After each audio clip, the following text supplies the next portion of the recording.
চুল কাটা? আমি তো ওই একটাকেই চিনি।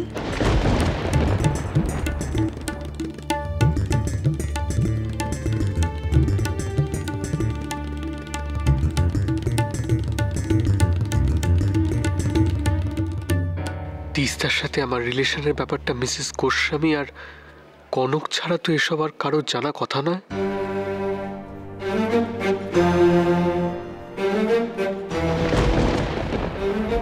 কিন্তু আমি বারণ করে দেওয়ার পরেও কি ওর আমি কি এসব বলেছে?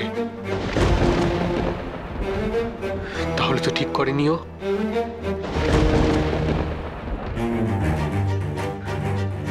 ও নিশ্চয়ই খুব রাগ করেছে আমার উপর, আমাকে এখানে আসতে বারণ করেছিল। কিন্তু কি করব আমি? মা ডেকে পাঠিয়েছিল বলে তো মামিকেও একা রেখে আসতে পারেনি। এটুকু কি বুঝবে না? সত্যি সত্যি কি একটু ভালোবাসে নাও আমায়?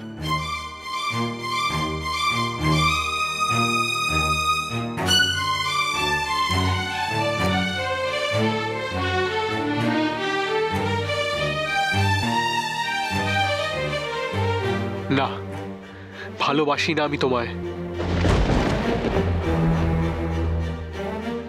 ইনোসেন্ট ভাবতাম তোমাকে। তুমি সে কথাটাও আমার।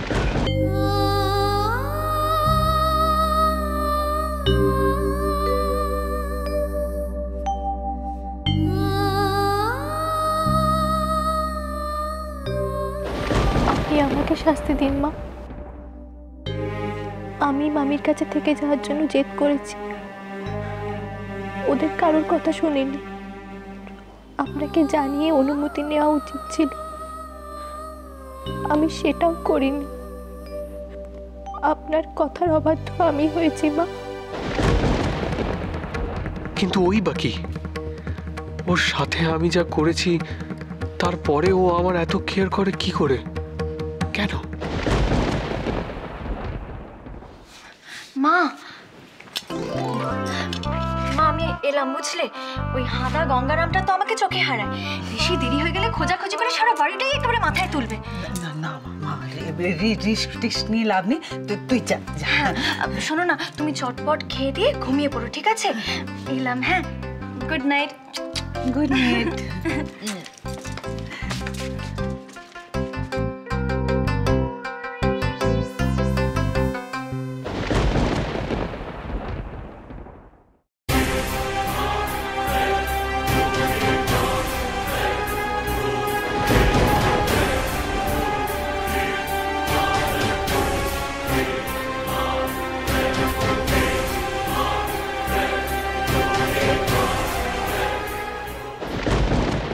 আপনি? তুমি যে বললে কনককে খাবার দিতে যাচ্ছ?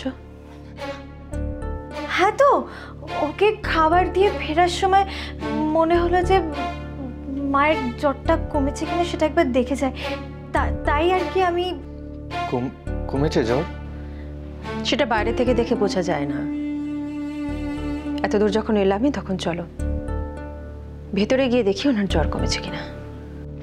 কেস করেছে? কি হবে এখন? ঘরে ঢুকলেই তো সব জেনে যাবে মিসেস ইন্দিরা চৌধুরী। এসো।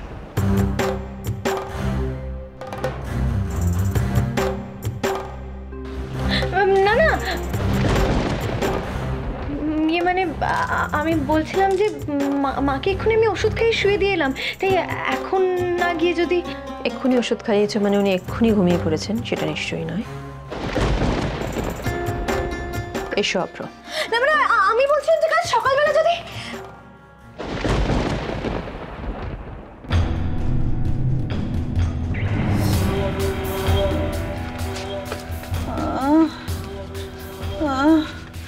ঝিলমিল রে, এসেছিস রে মা।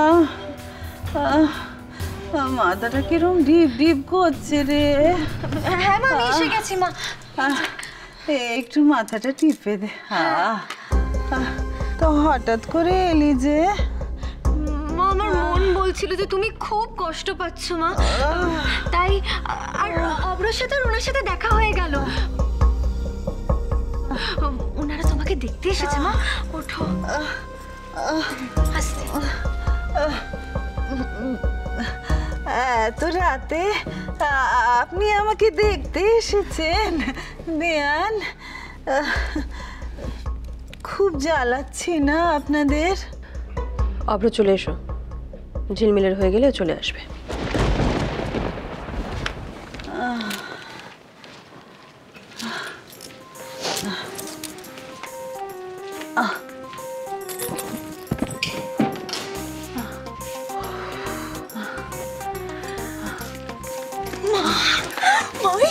সিরিয়াস মা?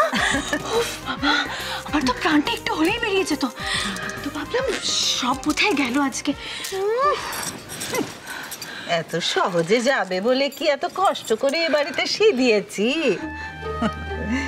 বাইরে তোদের কথা শুনেই আমার মনে হলো এবার একটু আট্টো করতে হবে, তাই করে দিলাম।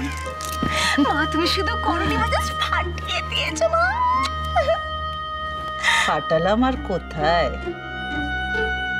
আসল বোমাটা তো কাল সকালে ফাটবে। দিল সব শেষ করে দিল একেবারে। সাত সকালে একটা অলক্ষণে কাণ্ড, কোনো মানে আছে? কি সাত সকালে ডাকাত পড়ার মতন করে কে চেঁচাচ্ছে? এরকম শান বাজানো গলার কার হতে পারে বড় বৌদি? কিন্তু সাত সকালে এরকম চিৎকার করছে কেন বলো তো? সেটাই তো ভাবছি। হ্যাঁ রে ছোট, ছোট, হ্যাঁ রে, আবার কোনো অঘটন ঘটলো না তো? মিসেস গোস্বামী আবার অসুস্থ হলেন নাকি? এটা একজন অসুস্থ মানুষের গলা। এবার ওনার জন্য বাড়ি শুদ্ধ লোক অসুস্থ হয়ে পড়বে। দেখবি চল কি হলো। আওয়াজটা স্টোররুমের দিক থেকেই আসছে, একবার গিয়ে দেখি।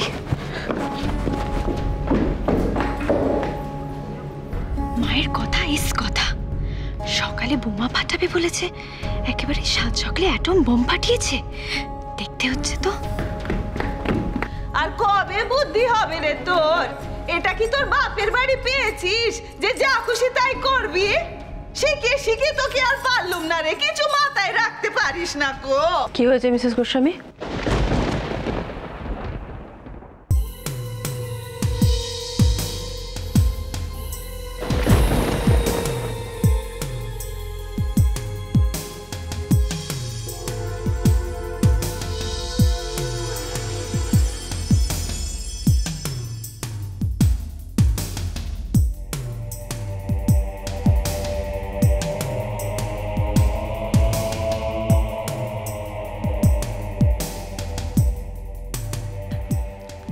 দেখেন, আপনারাই দেখেন, রাস্তার মধ্যে এটো থালা বাসন রাখা আছে। এগুলো কি থালা বাসন রাখার জায়গা? ননি,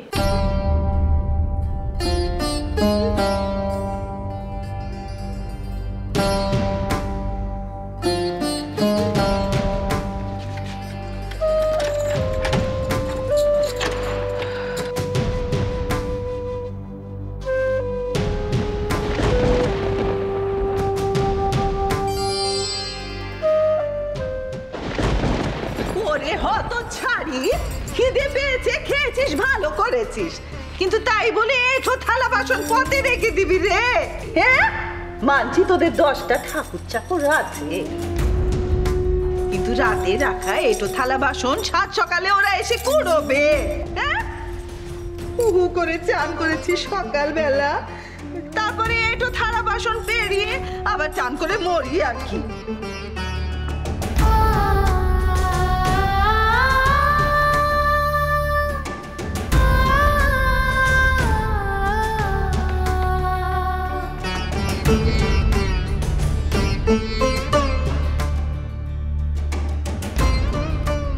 হ্যাঁ করে তাকিয়ে আছিস কি রে? এখনো ঘুম ভাঙেনি তোর?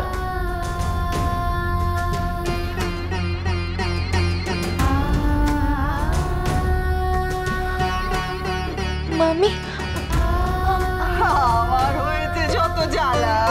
হায় হায়, মা মরা মেয়ে, তুই কি আমার মেয়ের থেকে কিছু কম বল? ও বাড়িতে তোর মুখ দেখেই তো আমার সকাল হতো রে, তাই ভাবলাম ঠাকুর ঘরে যাওয়ার আগে তোর মুখ পাটটা দেখে যাই। তাই বলে কি আমার ধর্মকর্ম সব খোয়াবি? হ্যাঁ,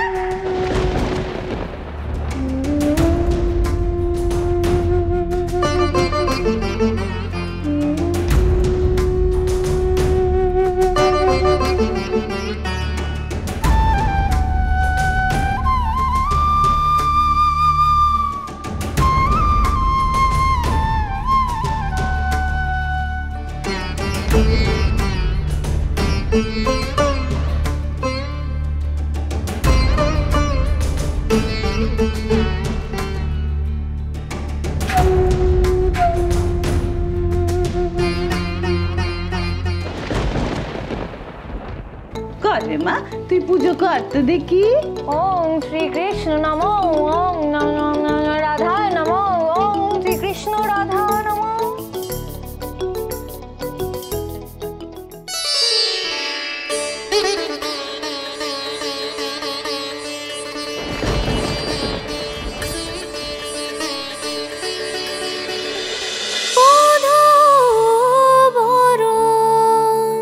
Cholo, cholo, cholo, cholo, cholo, paltai.